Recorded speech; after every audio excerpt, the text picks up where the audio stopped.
গুৱাহাটীত পুনৰ উচ্ছেদৰ জাননী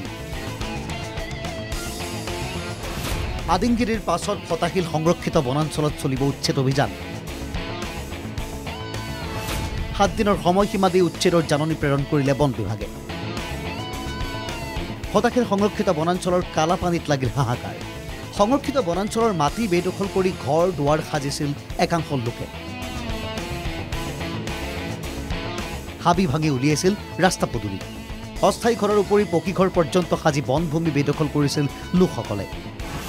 বনাঞ্চলক জনাঞ্চললৈ পৰিৱৰ্তন কৰি নাম দিছিল বনফুল নগৰ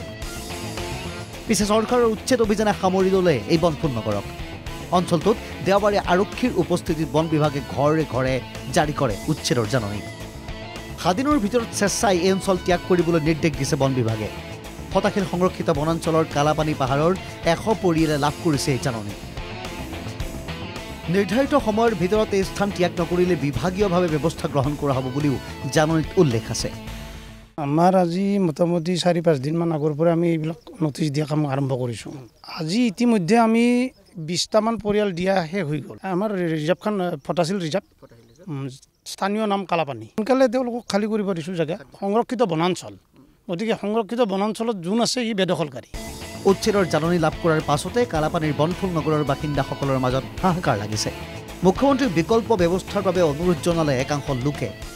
বৃহত্তম কালাপানী অঞ্চলত আমি প্ৰায় 20 পৰা 25 বছৰ ধৰি ইয়াত বসস্থান কৰি আছোঁ গতিকে ইয়াত আমাৰ যিখিনি মানুহ আছে কোনো সন্দেহযুক্ত নাই আমি সকলো খিলঞ্জীয়া ভূমিপুত্ৰ এইখিনি মুহূৰ্তত আমাৰ মামাই যে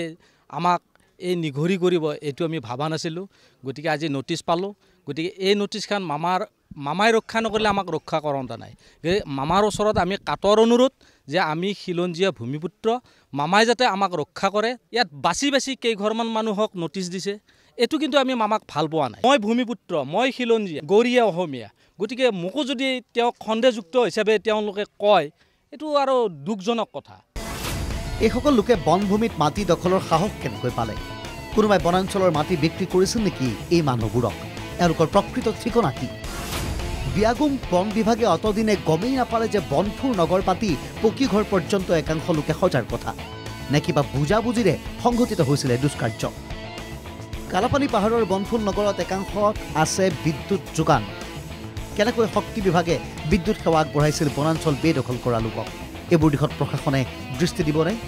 ভিডিঅ' জাৰ্নেলিষ্ট ৰাতুল ৰিয়ানৰ সহযোগত গুৱাহাটীৰ পৰা কংকন ডেকাৰ ৰিপৰ্ট NKTV+